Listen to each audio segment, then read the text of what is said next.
बढ़कर अच्छा है। इसलिए उसने उन 2 अधिकारियों के ऊपर दानियल को नियुक्त करना चाहा। तब दूसरे अधिकारियों ने चाहा कि दानियल के कामों में कुछ दोष निकाला जाए, परंतु उन्हें ऐसा कुछ भी नहीं मिला।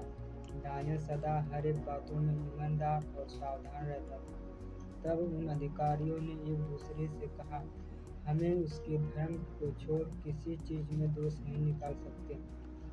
इसलिए वे राजा से मिलने गए और उन्होंने राजा से कहा, हे राजा, हम लोग अपने राज्य के लिए उच्च अधिकारी हैं, आपसे एक विनती करना चाहते हैं। कृपया इस बात की कठोर आज्ञा दें कि 30 दिन तक कोई भी आपको छोड़ दूसरे किसी जन ईश्वर या की उपासना नहीं कर सकता, और जो कोई भी आपकी इस आज्ञा को तोड़े उसे शेर की मांद में डाल दिया जाए। हम जानते हैं कि यदि एक बार आप इस आज्ञा को मुहर बंद कर दें तो वह राजा का कानून बन जाता है और कोई भी उसे बदल नहीं सकता। तब राजा ने दारा से कहा, उस आज्ञा को मुहर बंद कर दिया जाए। तब दानियल ने इस आज्ञा के बारे में सुना तो वह अपने घर के ऊपर वाले कमरे में गया। वह हमेशा की तरह खिड़की खोलकर यरूशलेम की ओर घुटने टेक कर परमेश्वर को दिन में 3 बार प्रार्थनाएं करता था। जब दानियल के शत्रुओं ने उसे अपने परमेश्वर से प्रार्थना करते हुए देखा तो वे सभी मिलकर राजा के पास उसकी शिकायत करने के लिए गए। उन्होंने कहा, हे राजा, आपने एक ऐसी आज्ञा को मुहरबंद किया जिससे वह कहा गया था कि अगले 30 दिन तक कोई भी अपने ईश्वर को आपको छोड़ किसी और को ईश्वर करके उपासना नहीं करेगा।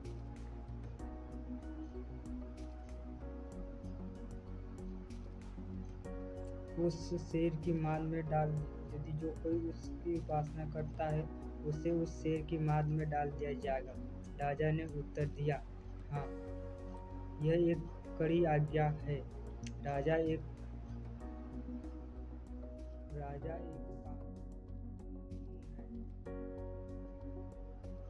है।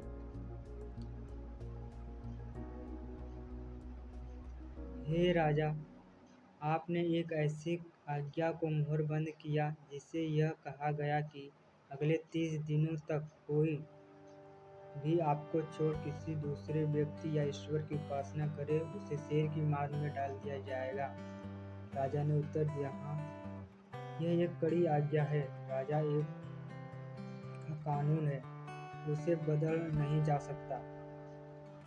तब उन्होंने राजा से कहा, दानियल जो यहूदा देश का है वह आपकी आज्ञा का पालन नहीं कर रहा है। वह दिन में 3 बार अपने परमेश्वर से प्रार्थना करता है। यह सुनकर राजा परेशान हो गया और उसने किसी भी उपाय से दानियल को बचा लेने की हर एक कोशिश की। वह दिन ढलने तक इसी कोशिश में लगा रहा। तब वे लोग लौटकर फिर राजा के पास आए और उससे कहने लगे, हे राजा, आपकी दी हुई आज्ञा को बदल नहीं जा सकता, क्योंकि वह तो राज्य का कानून बन जाती है। इसलिए राजा की आज्ञा में से दानियल को शेर की मांद में डाल दिया जाए। राजा ने दानियल से कहा, काश कि तेरे परमेश्वर जिसकी सेवा तू इतनी विश्वासयोग्यता के साथ करता है तुझे बचा ले। उस मांद को एक पत्थर से ढक दिया गया और राजा ने उस पत्थर पर अपनी मुहर लगा दी ताकि कोई भी दानियल को बचा न पाए। तब राजा अपने महल को लौट गया।